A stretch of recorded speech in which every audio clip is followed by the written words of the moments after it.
अस्सलामुअलैकुम, welcome back to my YouTube channel cooking in my style. आज आपके साथ चिकन वाइट कढ़ाई की रेसिपी शेयर करने जा रही हूँ। तो चलें स्टार्ट करते हैं रेसिपी। बिस्मिल्लाहिर्रहमानिर्रहीम। सबसे पहले एक कढ़ाई में हमने ले लेना है कुकिंग ऑयल और इसमें डालेंगे बड़ी इलायची और छोटा टुकड़ा बादियान का फूल। इसका इस्तेमाल चिकन की स्मेल को ख़त्म करने के लिए किया जाता है। फिर इसमें जाएगा चिकन का हमने सिर्फ कलर ही चेंज नहीं करना बल्कि इसे गोल्डन ब्राउन होने तक फ्राई करना है।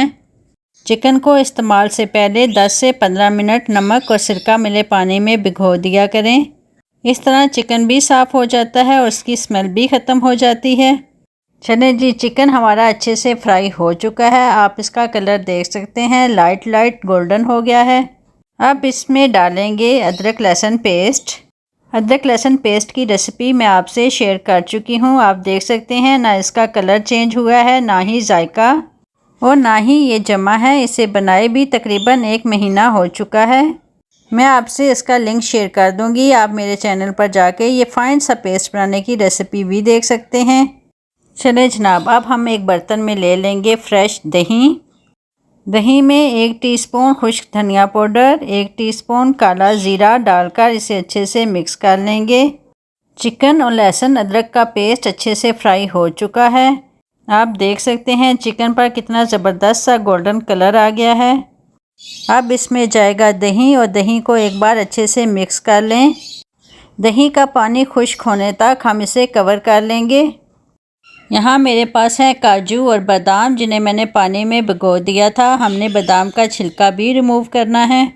अब इसे किसी मिक्सी में डाल के दूध के साथ ग्राइंड करना है। दही का पानी भी हो चुका है खुश्क और चिकन भी तकरीबन 70% गल गया है। अब इसमें काली मिर्च और नमक डालकर इसे 1 मिनट के लिए मज़ीद भूनेंगे। फिर इसमें डालेंगे बादाम और काजू का पेस्ट, क्योंकि इससे ग्रेवी बहुत टेस्टी हो जाती है। अब इस रेसिपी का main ingredient full cream milk इसमें जाएगी।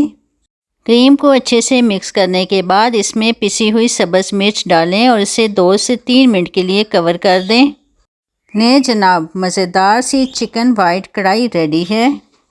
अब बारी है इसे डिश आउट करने की और लेंगे आपसे इजाज़त। अगर आपको मेरी वीडियो अच्छी लगी है तो लाइक कर दें और चैनल को भी सब्सक्राइब कर दें ताकि मेरी आने वाली हर नई वीडियो आप तक पहुंचती रहे। इंशाल्लाह आपसे फिर मिलेंगे किसी नई रेसिपी के साथ। अपना बहुत ख्याल रखिएगा। अल्लाह हाफिज़।